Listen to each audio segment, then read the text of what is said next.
Hey, so I read the thing from your cousin. I did not do stunt work, but that's also because I was not in gymnastics and I did not take dance until I was like 17 years old. So I was not given a chance to do my own personal stunts. Yeah, I probably would have. Now, when I was like 19, 20, I tried to do handstands in the house, and I asked my mom if I could do it so that it lands on the wall, and she said no. So I attempted to do a handstand in the house. I fell and hurt myself, and then I was afraid to do handstands. So that was, um, yeah, that was on my mom. I attempted to be safe and nope, nope. But at the same time, that's been my mom where it's like she cares more about herself and her stuff versus like the kids. So, and doing what she thinks needs to be done versus what actually needs to be done. So, yeah. Um, yeah. So, yeah. Um, but it seems like, anyways, there's my little rant. It sounds like you understand what I mean, basically. Aside from that, it sounds like your cousin is a wonderful mom. And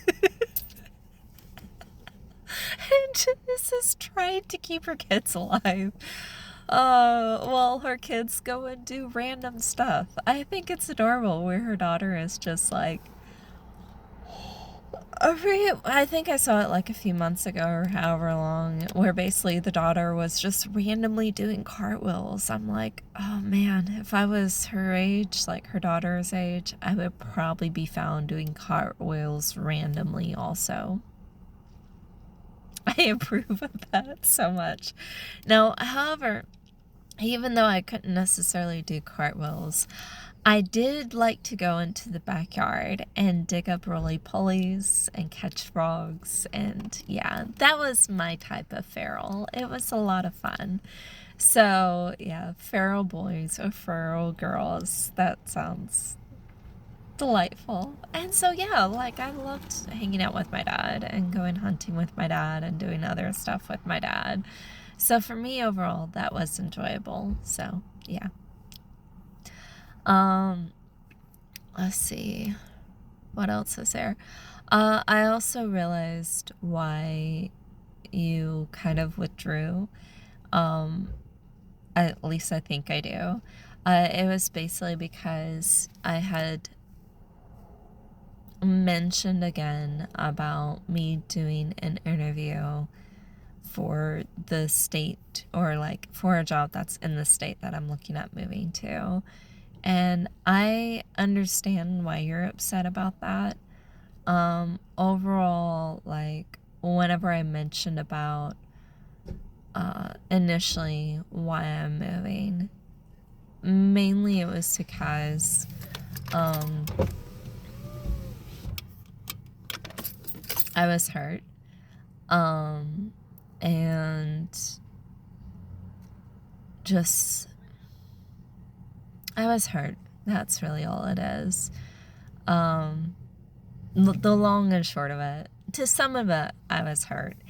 But this time, whenever I was like, or whenever I mentioned that, yeah, basically I got a job interview, um, basically it's just a statement of fact. And in my case, I guess it's my way of starting over because well, you know why I moved here.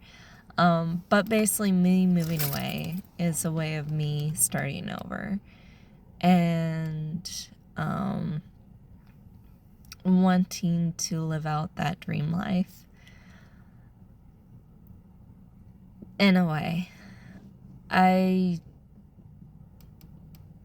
am going to slightly miss the summers, or maybe the winters, or maybe both. I think I'm going to slightly miss that of this particular state because I'm familiar with it and I'm used to it. And my back is itchy. Oh, yeah. There we go. And so, yeah, overall, like, I'm going to miss those things. And I'm gonna, the weather, I'm gonna miss the weather down here. That much is for sure.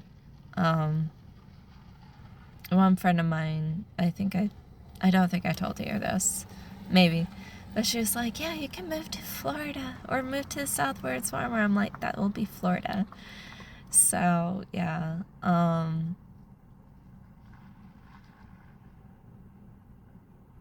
yeah, but, at this point, it's just a statement of fact, and um,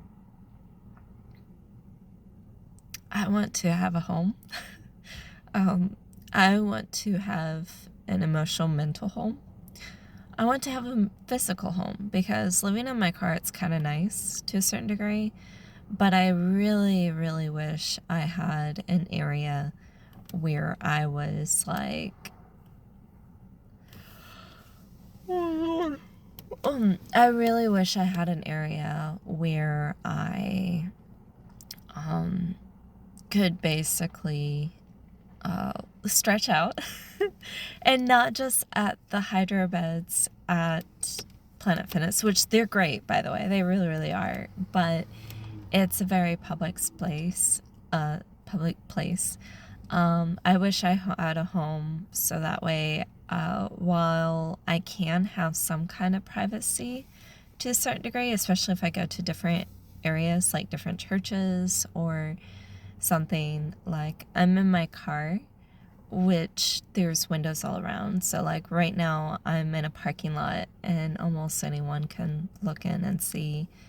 And I miss that kind of privacy where I don't have to worry about even a chance of people looking in and seeing.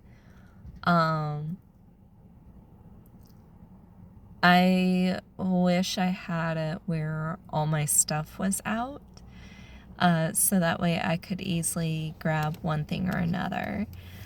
So, yeah, like for example, my winter clothes or like the dishes from the dishes that I have, because I do have plates and I have bowls and cups and things like that.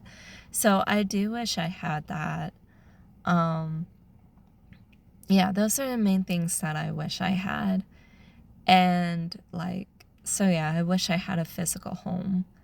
And four walls where I had windows where I could go ahead and cover with curtains.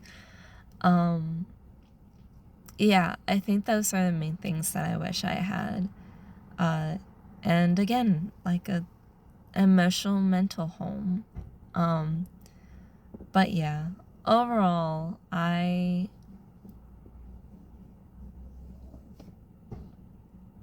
so I'm like, you know what, I need to work toward that. So, at this point, that is the mental headspace that I'm in, where it's like, that, I guess that's why I told you about, like, hey, I had an interview. But if you like, I can, because I know I did I was hurt, and because of that, I did, like, whenever I mention about interview or anything like that, I understand that it took you back to that spot where it reminded you what I said. And so, yeah, sorry about that. If you like, I can hold off on talking about anything in regards to a job until I'm about to move, because that way you're aware of kind of what's going on. Yeah, because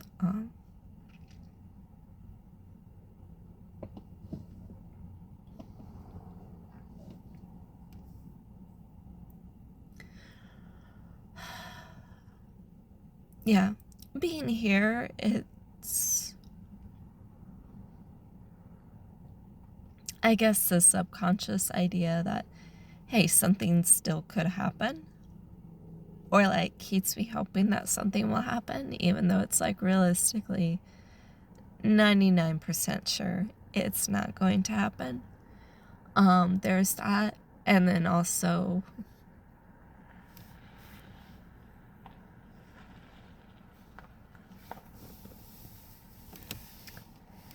me being here, it reminds me of the reason why I moved back. And me moving away kind of is like forcing myself to come to reality and accepting that there is no future in terms of having a home down here. So, yeah. But yeah, what I can do again is like just let you know whenever I have a job and I'm about to move, and I can let you know about that. And then I can let you know some final stuff in regards to me moving. I have no idea how that's gonna work because I'm like, I have all this stuff and I need to move it. Might be able to move it into another storage unit, especially if it's a 10 by 10 and it's like, let's say $60 or something. So in the long run, it's gonna be a lot cheaper. I do plan on doing like an indoor storage unit, so that might be a little bit more expensive, but at least everything will be nearby. And I won't have to drive like 3 hours or something. So yeah, it's, yeah. So yeah, overall, that's basically my mind frame. And I think part of it, why it's been so hard to be like, okay, let go of this, is because I've held on to hope and I've forced myself to hope for like, I think it's been 14 years. Has it been 14 years? A lady is dancing. They're outside of the laundromat, but yeah, she's dancing. How many years has it been? 12 to 16. Yeah, it's been 14 years. Or 11, 12. Something like that. About to be 15. So yeah, it's been so long, and I forced myself to have hope through all of that, and forcing myself to accept. So yeah. I mean, like, whatever you want to do, that is up to you. Mainly, I'm placing it in God's hands, how He wants to move. But as of right now, it's like, whether I like it or not, I need to accept reality. So, yeah.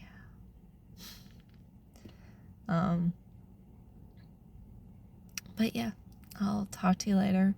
I'll do a video in the morning. I'll be talking, I'll have a phone call tomorrow about 5:30 or after 5:30 with a friend of mine.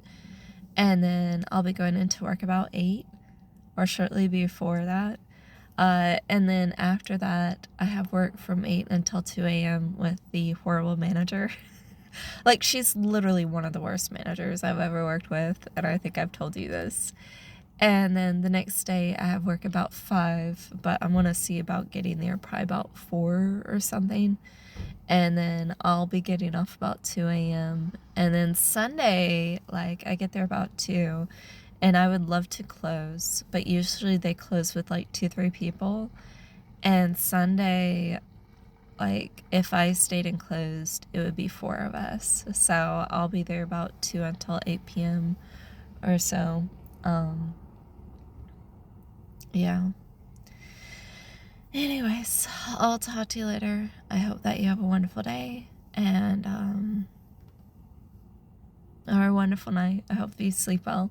I'm going to do laundry. I finally downloaded a couple apps a couple days ago, actually. And I was like, you know what? I'm on my phone quite a bit. I actually probably should read books more now. I'm like so kind of tired of playing games on my phone. But I was like, you know what? I'm on my phone so much. Like, let's see if I can make money with this. I think there's actually some advertisement for it. And so I was like, I'll go ahead and do it. So I've been playing some games in which I could potentially make money. One of them, I was like, I'm making like $2 over like hours of playing on this. I'm like, this is pointless. I've made very, very little money. And so I deleted that one. And then I'm on another one in which it says, I don't know if it'll actually happen or not. It'll take like, was it 14 days to transfer $50. I made $50 and I had it transferred to my account. I said it should take up to 14 days. So we will see if that actually worked. If it doesn't, I'm going to delete the game. I have this other one where you can also make some money. So I'm like, you know what? I have nothing else to do.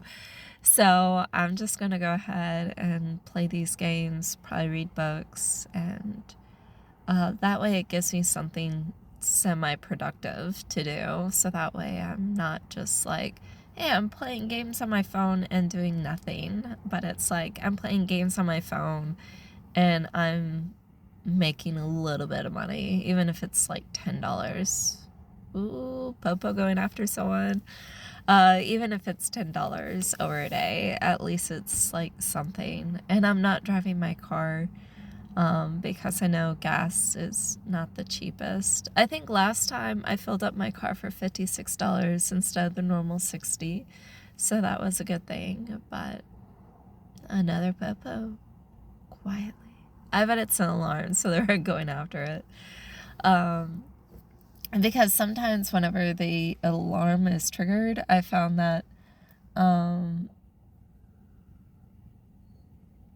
sometimes whenever alarm is triggered, sometimes the police don't set alarms or they have the lights, but they don't have the sirens. So, yeah. Anyways, I'll talk to you later. Oh my goodness. I hope that you have a great night and sleep well and all that jazz, and I'll talk to you later. Bye.